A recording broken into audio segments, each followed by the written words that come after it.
Viralnya buaya yang mengantarkan jenazah balita dengan tubuh yang utuh di Kalimantan Timur masih menjadi perbincangan.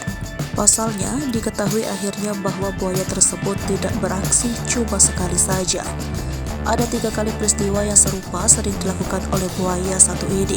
Peristiwa seekor buaya membawa pulang jasad utuh bayi di media sosial sedang ramai diperbincangkan. Buaya tersebut dengan sengaja membawa atas kepalanya jasad seorang bayi yang diketahui sudah lama menghilang. Seekor buaya mengantarkan jasad seorang balita di perairan Muara Jawa, Kutai Kartanegara, Kalimantan Timur. Sebelumnya, balita bernama Muhammad Sian Wijaya itu hilang sejak Rabu 18 Januari 2023. Balita berusia 4 tahun yang hilang sejak Rabu 18 Januari 2023 di perairan Muara Jawa, Kutai Kartanegara, Kalimantan Timur akhirnya ditemukan.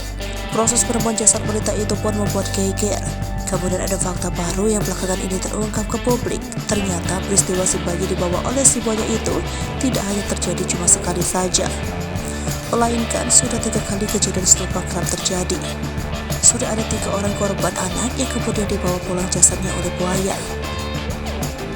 Hal ini diungkap oleh Kepala Kantor Pencarian dan Pertolongan Basarnas Kaltim Melkianus Kota.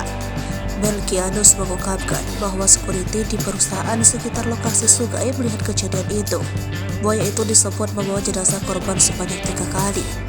Buaya ini disebut membantu pencarian korban yang dilaporkan hilang sebelumnya. Setelah ditemukan, jenazah korban pun dibawa ke rumah duka untuk dimakamkan. Korban sendiri sebelumnya dilaporkan hilang saat bermain di belakang rumah sejak Rabu 12 Januari 2023. Rumah belakang Zia terletak di atas Sungai Mahakam. Badan korban disebut masih berada di lokasi saat korban ditemukan hilang.